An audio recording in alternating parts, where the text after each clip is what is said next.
Good evening. Welcome to hall number 5, stall number 476 at Hawakal Publishers Private Limited. Today we have gathered here to reflect on a book that we published during the pandemic times, that is in the year 2020.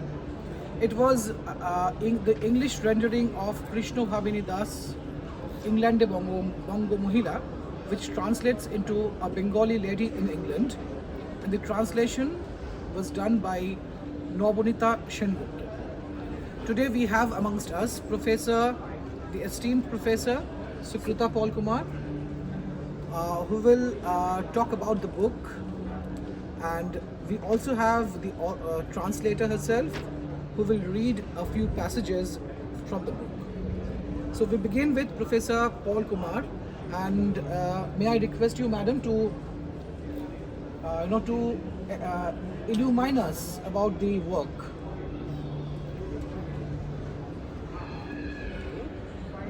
Let there be light.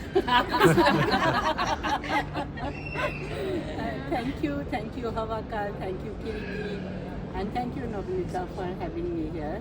I think it's such a pleasure because in fact today there was a conference going on at DU University and I was supposed to speak on writing in English in India and literature in translation.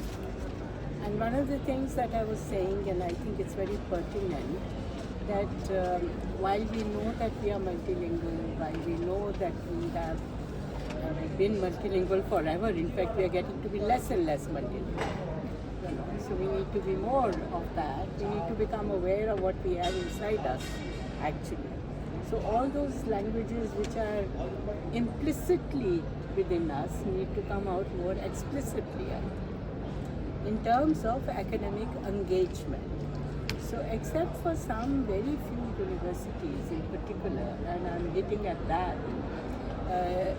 most universities are just kind of blinded to the fact that we are multilingual, and there is a kind of one, homogeneity in how things are taught and what we are prescribing and so on. And number two, which is more important, that there is no lingual interaction within the university. All universities have so many language departments, so many, but each one is insular. So very few, that's one. And therefore there is no focus on translation. Hardly any focus on translation. It is now getting a little fashionable because we know that Gitanjali, she's got an award, so people say, oh, okay. But yes, we've been talking about Midnight's Children, we've been chutnification of English, we've been talking about Arundhati Roy getting her book out because there is so much of the impact of Malayali culture and therefore language on the English that she uses. What is the English? It's almost like a translated novel in one sense. And that is what attracts people who are outside, because particularly outside of Malayali culture, right? So even within India and outside India, of course people would be more interested, not only because it has a touristy value, not because of that, but also because it's more authentic. That English is more authentic. And so I think slowly, the first thing I would like to say, Nobnita, I want to congratulate you that you did your PhD, in this domain of translation, and this book probably is also a result of that PhD, which was a kind of an academic venture. And it becomes more than an academic venture because there seems to be a commitment to translation and thought about translation. How am I going to translate? What are the tools I'm going to use? If I'm making a compromise, I'm saying it. And that's what I appreciate, because you are saying, look, in the original, the Bengali is more Sanskritized. But what do I do? In English, what do I do? How do I make it? Do I make it archaic? And that's a very valid question. Supposing you were to make it archaic, people are not going to be able to read it. It's not going to be accessible. So you have to make it readable also, and yet be faithful, because I do believe that faithfulness is also beautiful. I know my friend Harish Trivedi laughs at this, and he says fidelity and that what? The fidelity and beauty don't go together. I don't believe that, right? In translation in particular, I think there has to be an authenticalness unless you declare it. You declare it as a translator in your foreword or in your translator's notes. If you were to say very clearly, look, I am translating like she has done, but I am not able to do it in the kind of language that the original writer has kind of penned it, the book. So, but I think the balance is, I don't know Bangla, but I'm venturing and adventuring rather in saying that there is an authentic ring to her translation. I can feel that. I can feel that there is sincerity, that there is a simpleness. Simplicity is not right. Simpleness, you know. Let's coin words if we don't get them in the original.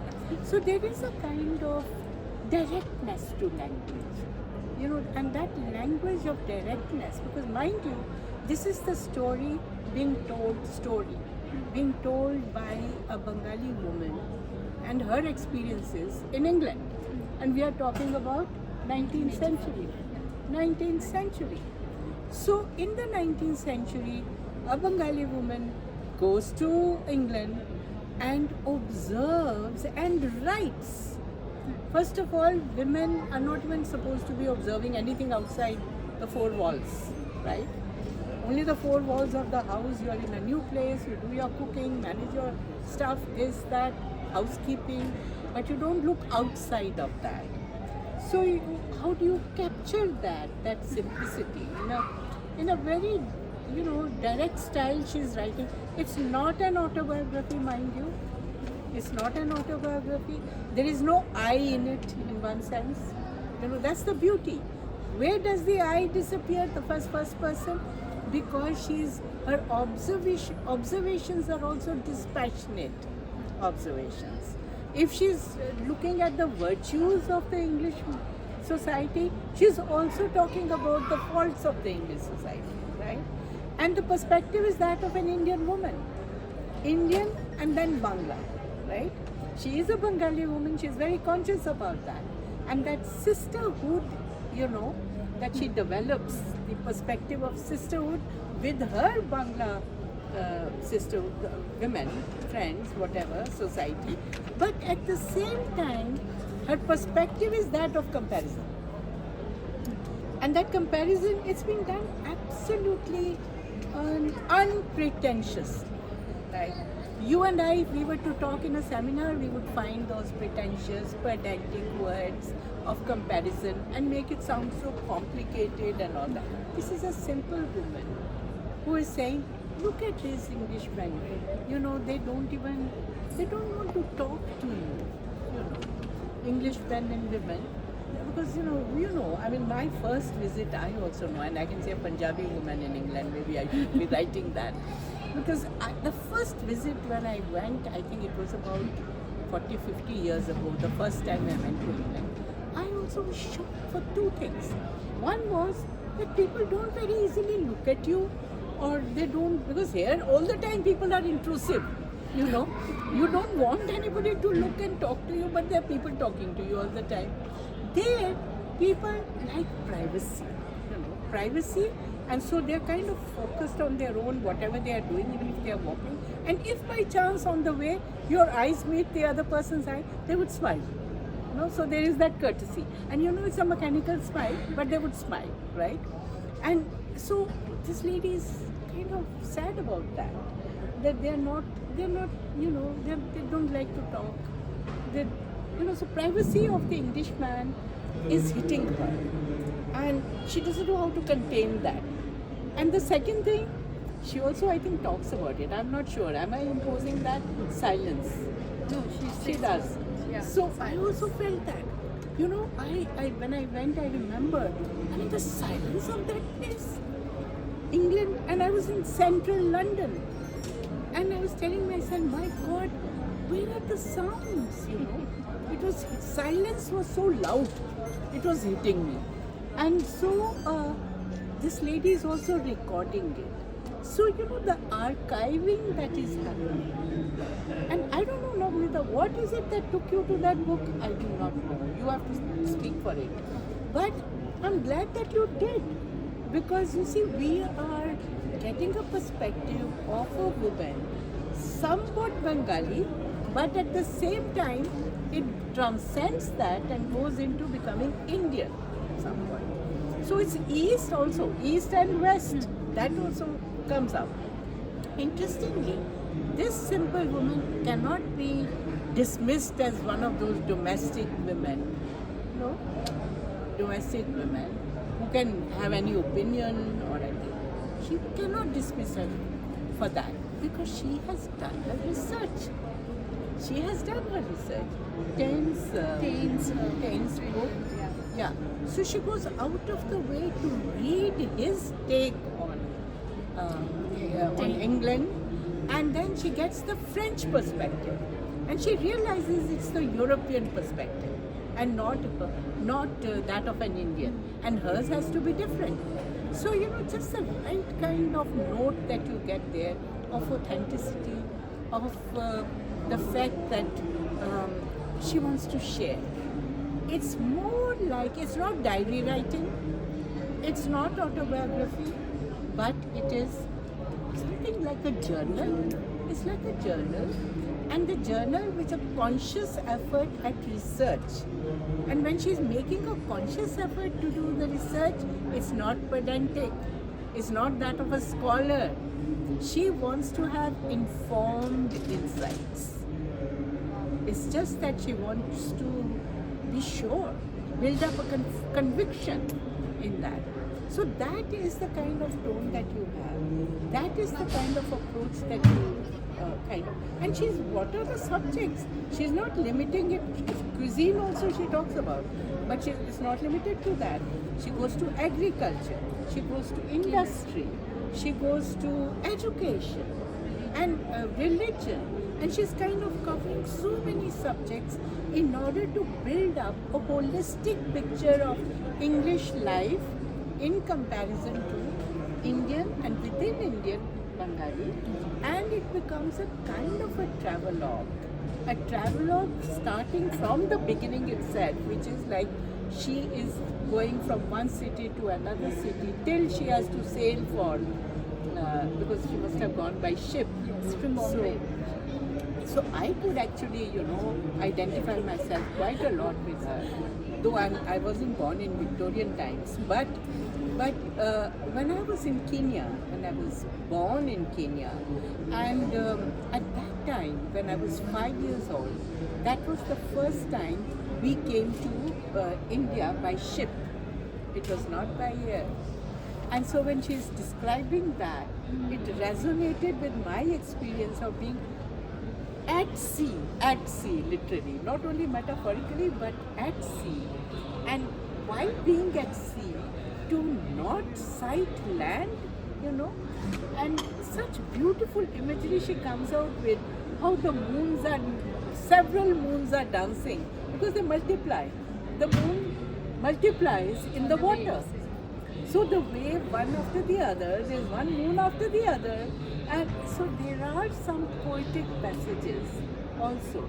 So from being absolutely descriptive to poetic to poetry, where she has written 3 poems, which actually if you were to go through these 3 poems, the rest of the book is an explanation of those 3 poems. Because actually in the poem, it's the essence that she gives you. It's just the essence. And that's what I used to tell my father, who was a short story writer and a novelist. I used to say, you take so long to say what I can say in 1 page.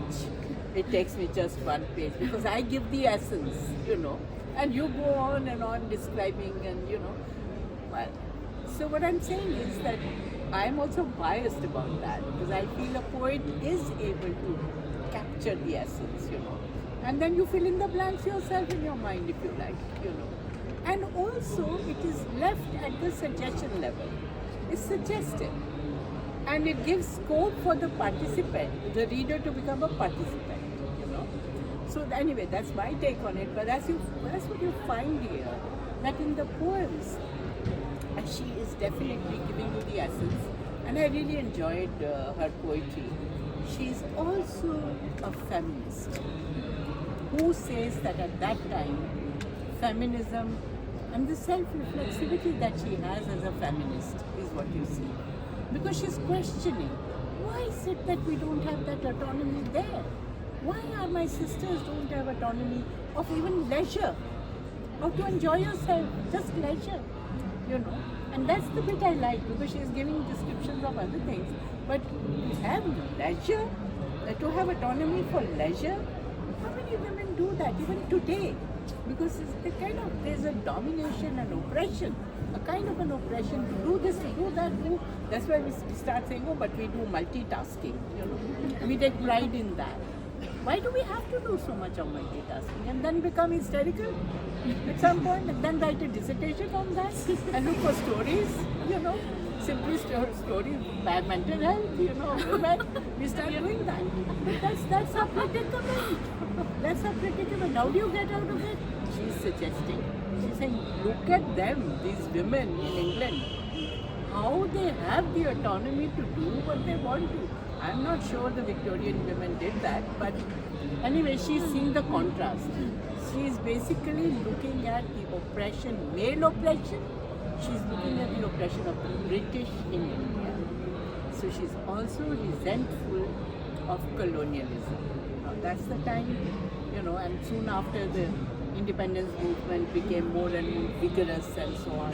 So she's actually at that point, turning point as it were, for feminism, for colonialism to be ousted, so all of that. She's at that juncture, and I'm glad that you translated it.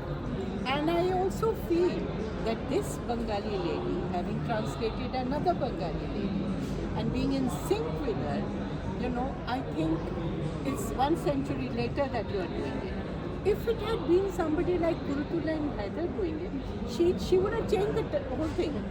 That's what she did. She published The Notch Girl, which was a translation 100 years earlier. A text was created by the Dave Nashtar. She transformed that poem, that entire novel, into something else. Why? Because she said, who wants to read that? You know, a woman passive, there's that, you know. I want the woman, that Notch Girl, to be out there, you know, and fighting the battle with patriarchy, the umbrella of patriarchy that she suffered. She would have, and she was very creative. So you were creative in your translation, but you did not dominate over her. And so you maintained faithfully and beautifully. Thank you for doing it. Thank you. Now, I had done my MPhil also on translation, and that was Tagore's Europe Prabashri Patro, which is letters to Europe, letters from Europe, letters from a Europe sojourner. That's how it has come out later. That translation has been done by someone else, but in my MPhil I was doing that. So when I started thinking of my PhD topic, I went to National Library and I almost read up almost all the travel writings that were available from 19th century, both by men and women. And this woman completely fascinated me from day one, because someone who can say that break open our prisons, and someone who can tell that the British are, she uses the term Roktachosha, which means bloodsucker. I mean, right in sitting in the heart of the empire in 1885 and saying that you Britishers are bloodsuckers, you are just draining wealth from the entire world and bringing it at your feet, that requires a different kind of a garden. So I was like completely fascinated by her, and so the journey began, and it was a long journey which ultimately resulted in this book. I'll just read a few passages from here. This is a poem where which you referred to, and I'll just read it here. Come sister, this poem goes like this.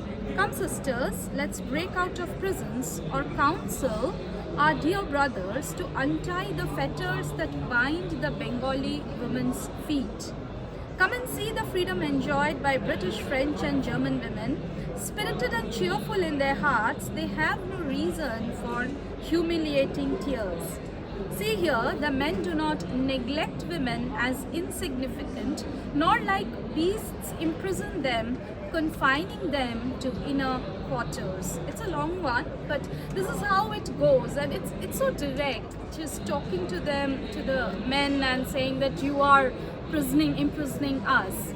And the chapter on British women also, it starts like it's a very direct comment on the British women in general, and she says that, I'm just reading the beginning passage of this chapter. British women are not all perfect, but they have many good qualities. They are very efficient, intelligent, and a number of them are educated. Like the men of this country, the women too never neglect their duties.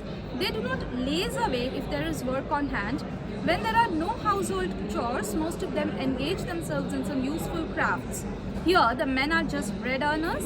The responsibility of the household is entirely on the women. Man might be the master of the house, but it is the woman who is truly the queen of the household. They do not have separate outer and inner sections of houses as we have in our country. So the women take care of the whole of the house and also have to look after the friends or other guests visiting them. The British women are efficient in running their houses. They watch over all their maids and servants, keep account of household expenses, and do whatever is necessary for proper running of a house. Here mostly the housewives perform the domestic chores, from washing clothes to looking after their children, since a maid is neither easily available nor affordable. So in one paragraph she talks about the economics, she talks about the work distribution, and she is like what ma'am had been talking about, that she writes what she sees, the way she sees, and that's why I just thought of reading this one passage from here. So and this is how she goes on throughout the book, when she's talking about industries, when she's talking about the farmers, and goes on and on and on. And thank you so much, ma'am. Your talk actually made me revisit the book, and looking at it from your eyes, it has kind of illuminated it in a different way. Thank you so much. Thank you for doing it. Congratulations to the book.